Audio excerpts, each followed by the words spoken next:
আজকে আমি করকম পিঠে বানাবো সেটাই শুধু তোমাদের দেখাবো। বাড়িতে আজকে পিঠে বানাবো বলে ছেলে মেয়ে আমাকে বললো, মা পিঠের সঙ্গে একটু মাংস হলে ভালোই হয়। গরম গরম সাজ পিঠে আর গরম গরম চিকেন কষা, ওহ খেতে দারুণ লাগে। এদিকে আমার ছেলে বলে উঠলো, মা তোমার কি পিঠে বানানো হয়েছে? আমি বললাম, হ্যাঁ রে বাবা, তোর পিঠেও হয়ে গেছে আর চিকেন কষাও রেডি। তাহলে তুমি আমাকে খেতে দিয়ে দাও, আমি যে কম্পিউটার চালাতে বসবো। প্রথমবার পিঠে বানানো হলেই আমি ছেলেকে খেতে দিয়ে দিলাম। ছেলে তো গরম গরম মাংস আর পিঠে দিয়ে খেয়ে বললো, মা রাত্রে আমার এই খাবারটাই রেখো।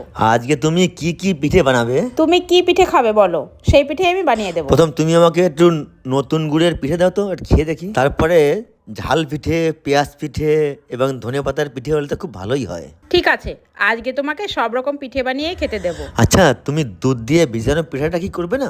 আরে হ্যাঁ করবো, সব পিঠেই তোমাকে করে দেবো। তুমি শুধু পিঠে খেয়েই বলবে আমাকে কেমন হয়েছে। তোমার গুড় পিঠেটাও ভালো হয়েছে, ঝাল পিঠেটাও ভালো হয়েছে, ধনেপাতাটাও ভালো হয়েছে, কিন্তু মাংস পিঠের তোমার কোনো তুলনাই হয় না। এবার হয়েছে তো তোমার মনের মতো পিঠে? আমি তো ঘুমাচ্ছিলাম আর উঠে দেখি মা এত রকমের পিঠে বানিয়েছে। তোমাদের কোন পিঠে ভালো লাগে জানি না, কিন্তু আমার ভালো লাগে গুড় দিয়ে সাজ পিঠে। মানে আমি তো এক থালা হামেশাই খেতে পারি, কোনো চাপ হবে না। আমার মা চিকেনও করে রেখেছিল। আচ্ছা, তোমরা কি চিকেন দিয়ে সাজ পিঠে খেয়েছো? সত্যি ভিজানো পিঠেটা দারুণ হয়েছিল। এবার দেখা যাক সুমির বাবা খেয়ে কি বলে। পিঠে খাচ্ছি না মাখন খাচ্ছি আমি কিছুই বুঝতে পারছি না। পিঠে যে এত নরম হয় এটা আমি জানতাম।